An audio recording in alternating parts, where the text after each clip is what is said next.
Bienvenue sur Africa 24 dans cette nouvelle édition du Morning News. Voici les titres de l'actualité.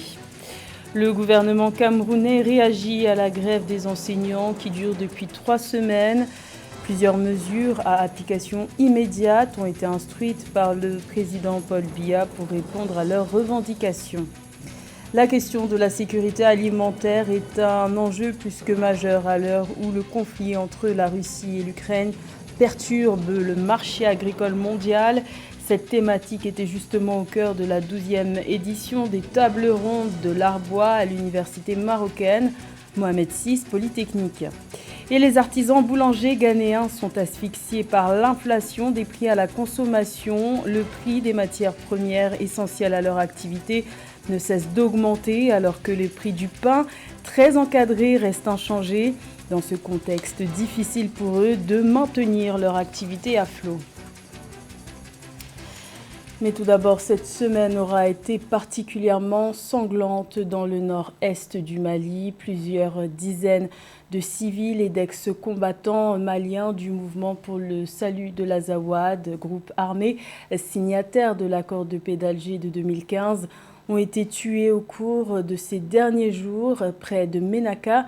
Il s'agirait d'actes de présumés djihadistes selon des sources sécuritaires.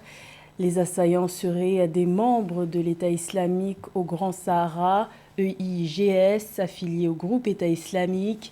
Le ministère malien de la Sécurité s'organise pour assurer la protection des populations de la région en déployant des forces de sécurité et de défense. Également dans l'actualité, retour au calme en Libye après les tensions du 11 mars autour de la capitale Tripoli entre les forces loyales au nouveau Premier ministre Fathi Bashara, désigné par le Parlement, et celle du Premier ministre Abdelhamid Debeba dont le mandat a expiré depuis décembre dernier. L'ONU est parvenue à désamorcer la crise entre les deux camps, qui sont finalement parvenus à un accord. Celui-ci stipule l'entrée pacifique de Fathi Bashara à Tripoli, l'ouverture rapide de l'espace aérien fermé depuis une semaine sur ordre d'Abdelhamid Debeba, ainsi que l'ouverture de la route côtière qui relie Tripoli à Benghazi. Une rencontre entre les deux premiers ministres est également prévue sous l'égide de l'ONU. Le secteur de l'éducation est perturbé depuis le 21 février au Cameroun, en cause une grève entamée par les enseignants pour dénoncer leurs conditions de travail qu'ils jugent mauvaises. Un cri de détresse entendu par le président Paul Biya qui a demandé qu'un budget soit débloqué en urgence pour répondre aux revendications des grévistes. Plus de détails avec Marie-Raphaël Antolo.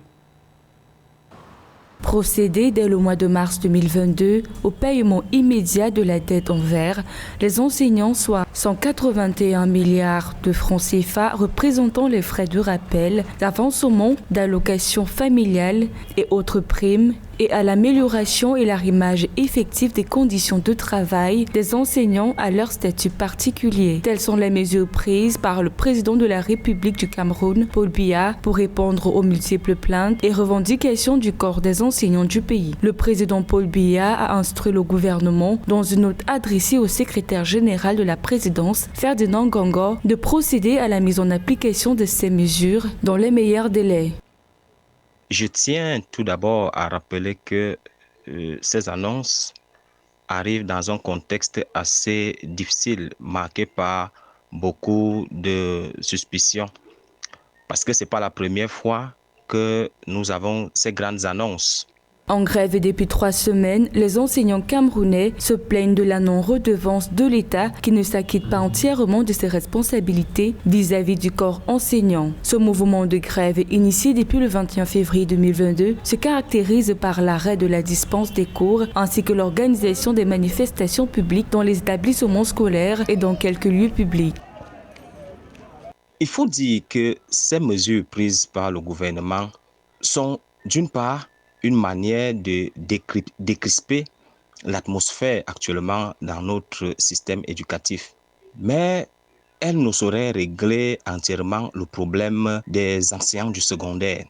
Outre les mesures énoncées plus haut pour répondre à la revendication des enseignants, il sera également question d'entamer la revalorisation du salaire de base des enseignants à 280 000 francs CFA pour les cadres A2 et 250 000 francs CFA pour ceux de la catégorie A, ainsi qu'à la revalorisation de l'indemnité de logement à 100 000 francs CFA pour les cadres A2 et 75 000 francs CFA pour les cadres A1.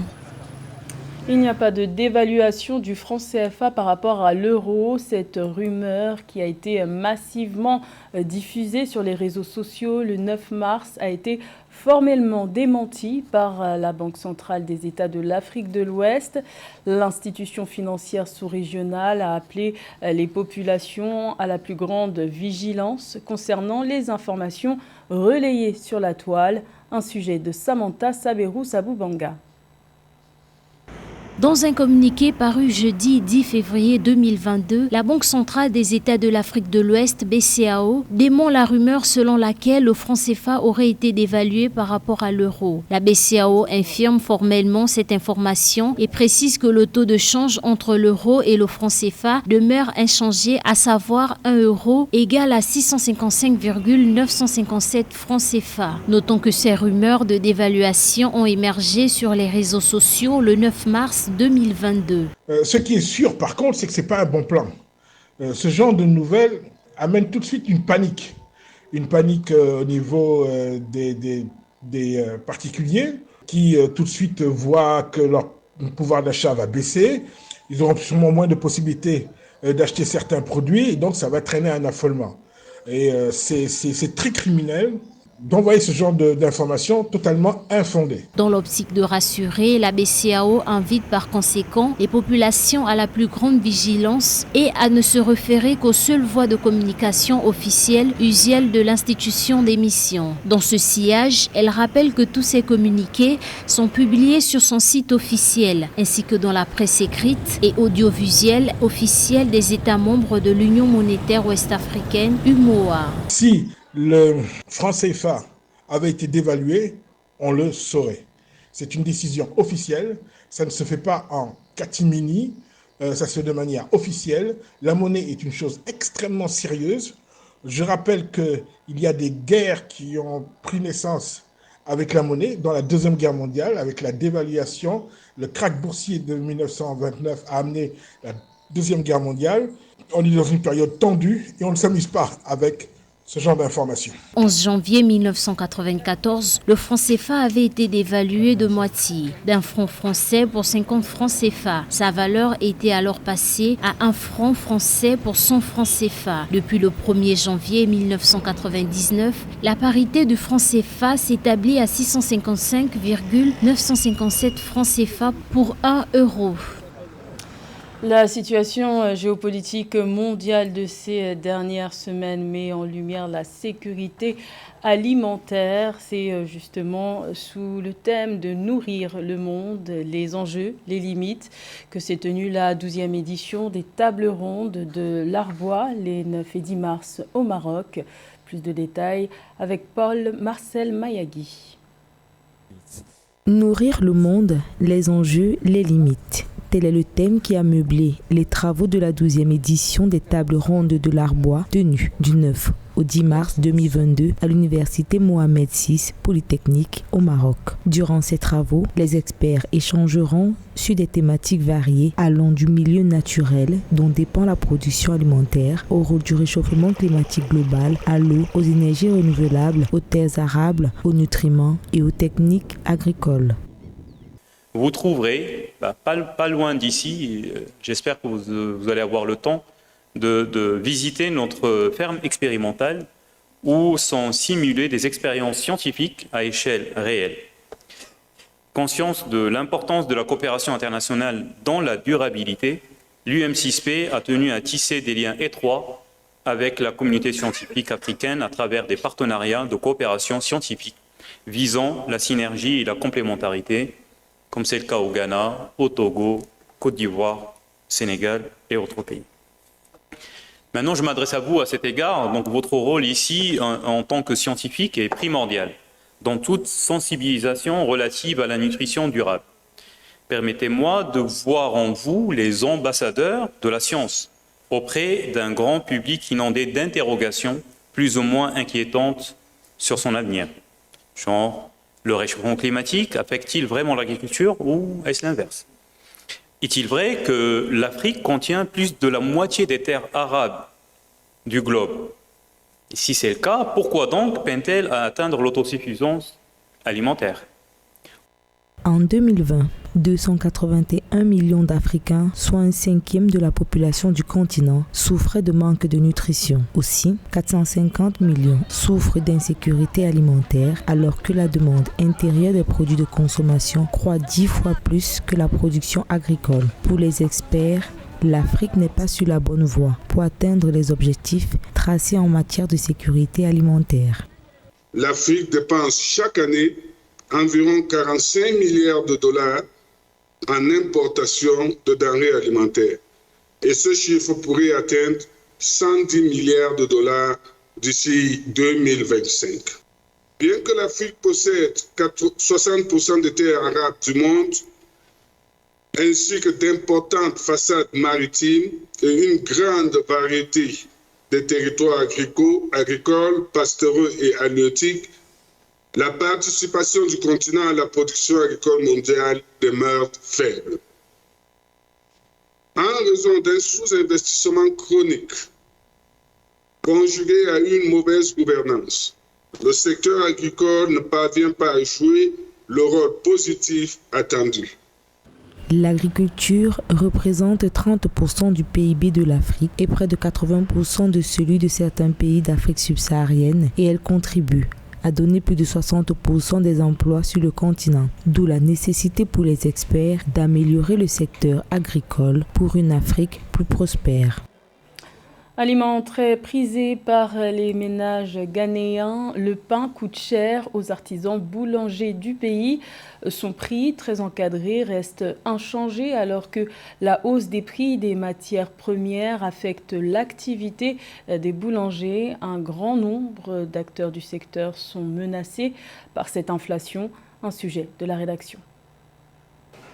Les artisans boulangers ghanéens sont dans le pétrin.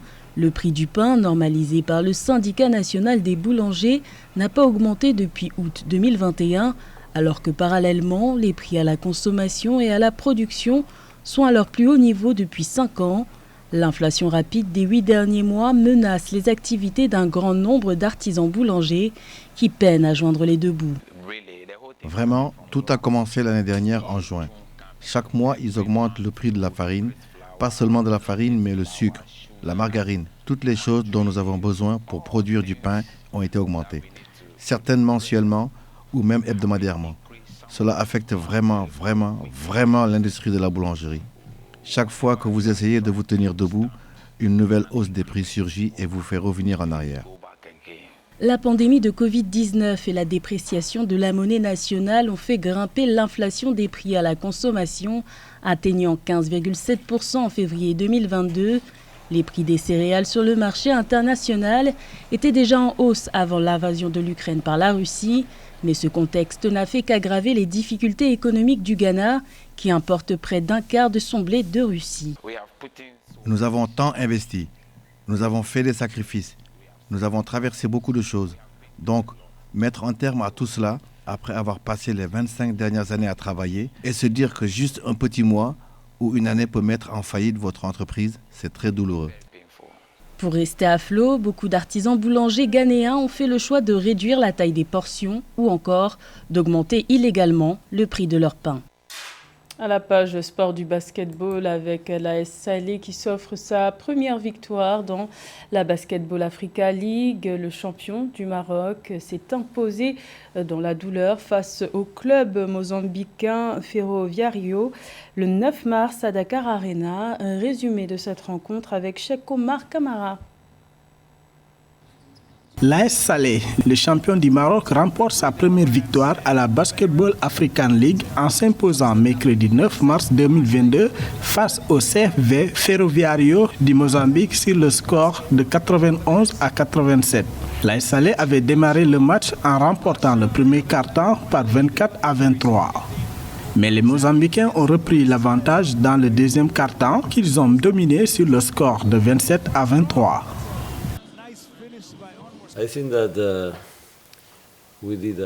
Je pense qu'on a très bien joué dans l'ensemble. Je reconnais qu'on a commis beaucoup de fautes qui nous ont coûté cher.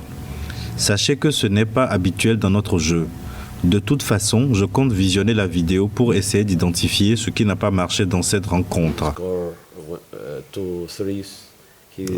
À la mi-temps, les Corsaires de Salé étaient menés par 3 points d'écart, 47 à 50.